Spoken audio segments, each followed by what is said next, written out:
సాయి భారతి కథా మంజుషాని స్వాగతం అండి. అందరికీ నమస్కారం. మంచి మంచి కథలకై మరియు జోకులకై తప్పక నా ఛానల్ని లైక్ చేసి సబ్స్క్రైబ్ చేసి షేర్ చేస్తారని భావిస్తూ ఇవాల్టి జోకులు. సుబ్బరావు కర్రొచ్చుకొని 8 ఏళ్ల బాబీగాడి వెంటపడ్డాడు.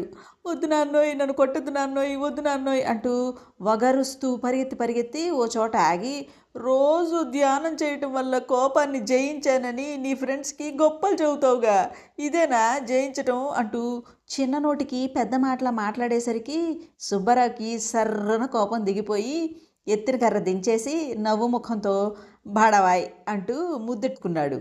అంచేత ఊరికి గొప్పలు పోకండి, అందరము దుర్వాస మహాముని శిష్యులమే. పిచ్చుక మీద బ్రహ్మాస్త్రంలాగా పిల్లల్ని కొట్టకండేం. కరోనా వచ్చి తగ్గాక మళ్ళీ ఏదో కొత్త వైరస్ వచ్చిందని ఈ ఇంట్లో కూడా మాస్క్ వేసుకుని కూర్చున్నాడు ముకుందం. ఇంతలో టీ కప్పుతో వచ్చింది భార్య తారామణి.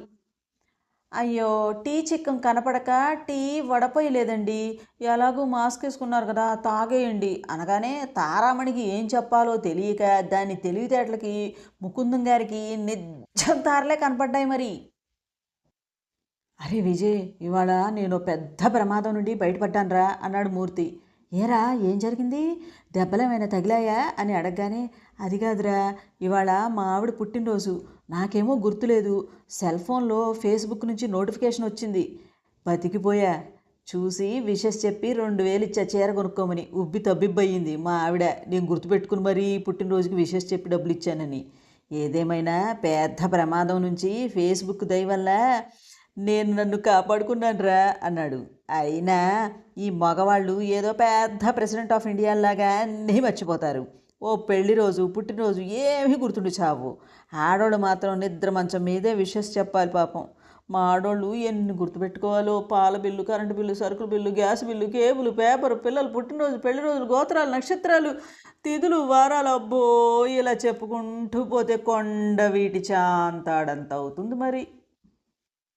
సుందరి ఇంట్లో కూర్చుని భోర్ భోర్మంటూ ఏడుస్తూ, "పెళ్ళైన కొత్తల్లో నన్ను స్వీటీ, మిల్కీ, రోజీ, లవ్లీ అంటూ ప్రేమగా పిలిచేవారు.